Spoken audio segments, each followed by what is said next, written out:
पंजाब के एक कदीम गांव चकभूला का साया। रात की हौलनाक कहानी।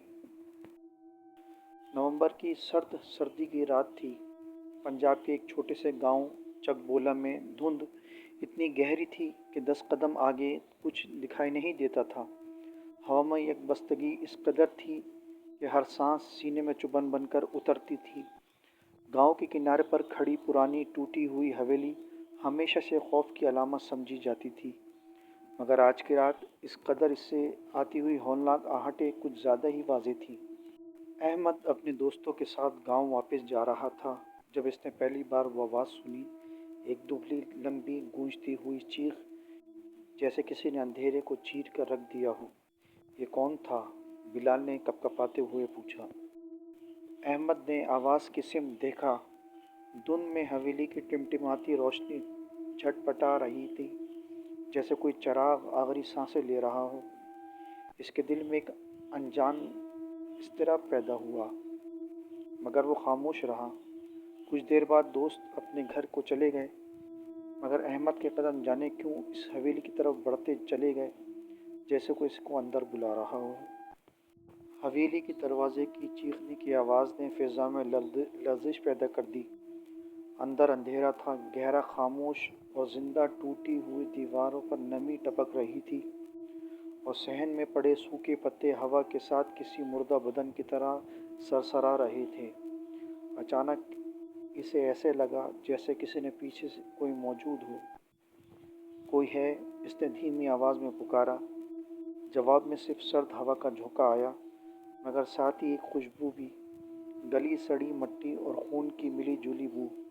दिल की धड़कन बेकाबू होने लगी। वो आगे बढ़ा तो दिखाई दिया कि हवेली के बीचों बीच एक पुराना बेड पर किसी औरत का लंबा सियाह दुपट्टा रखा था, मगर इसके आखिर में ताज़ा खून के धब्बे थे। अचानक दुपट्टा हिलने लगा, आहिस्ता आहिस्ता, जैसे इसके नीचे कोई सांस ले रहा हो। अहमद इसे अपने नाम की सरगोशी सुनाई दी। आवाज़ औरत की थी, मगर अजीब कराहट और टूटी हुई। वो खौफ से पीछे हटा, मगर दरवाज़ा खुद ब खुद बंद हो गया। कमरा अंधेरे में डूब गया और बेड का कपड़ा ज़ोर से फटा। एक काली, दुबली, निहायत लंबी औरत गंदे उलझे हुए जुल्फ़ों के साथ इसके सामने आकर खड़ी हो गई।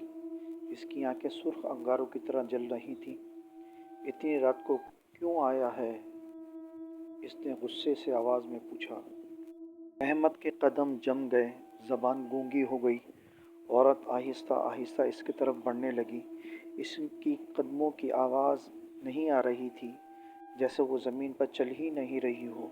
मुझे छोड़ दो, अहमद ने बुरी तरह कांपते हुए कहा। वो रुक गई। इसके चेहरे पर एक मुस्कुराहट फैल गई, ऐसी मुस्कुराहट जो इंसान की नहीं हो सकती थी। इसने लंबे हाथ बढ़ाए और अहमद के कंधे पर रखा। अब तो कभी नहीं छोड़ूंगी। अगली सुबह जब गांव वाले वहां पहुंचे, हवेली के दरवाजे खुले थे, मगर अंदर सिर्फ अहमद की फटी जैकेट और ज़मीन पर बने लंबे नाखूनों के निशान मौजूद थे, जैसे कोई इसे घसीट कर अंधेरे में ले गया हो। आज भी सर्द रातों में गांव वाले कहते हैं, नवंबर की धुंध में अगर तुम अपना नाम किसी औरत की आवाज़ में सुनते हो तो भाग जाओ, वो अभी अहमद को ढूंढती फिरती है।